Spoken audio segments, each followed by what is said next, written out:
हाय, शेतापासून ताटापर्यंत या सिरीजमध्ये आजचा जो पहिला व्हिडिओ आहे तो आहे शेंगदाण्यांवरती. आणि मला आठवते जेव्हा मी लहान होती आणि माझी आजी एक एक शेंग फोडायची आणि मी डायरेक्ट शेंगदाणा घेतला तर ती मला ओरडायची. पण आता शेंगा फोडण्यासाठी एक मशीन आलेली आहे, तर आज आपण ती मशीन वापरून शेंगा फोडणार आहोत. आता वहिनी या मशीनमध्ये शेंगा टाकत आहेत. मला नाही, तुम्हीच करा.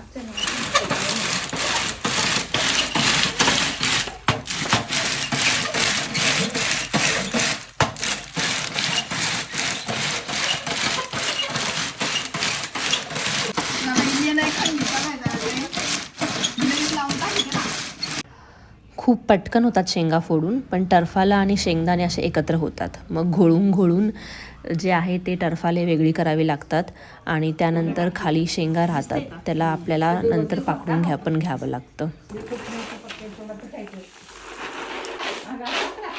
मी व्हिडिओमध्ये नोटीस केलं की सुपाबरोबर माझी मान पण हालत होती, त्यामुळेच पाखडण्याची जी क्रिया आहे तिला एक्सपर्टचा टच हवा होता.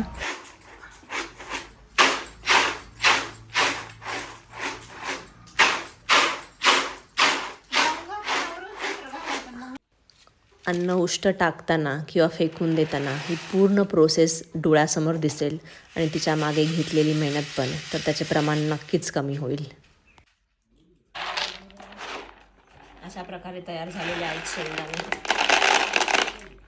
ही टरफालं वायाला जात नाही. धूर करण्यासाठी, चुलीसाठी किंवा आपण उकिरड्यावर फेकल्यावर त्यांचं खतही बनवू शकतं.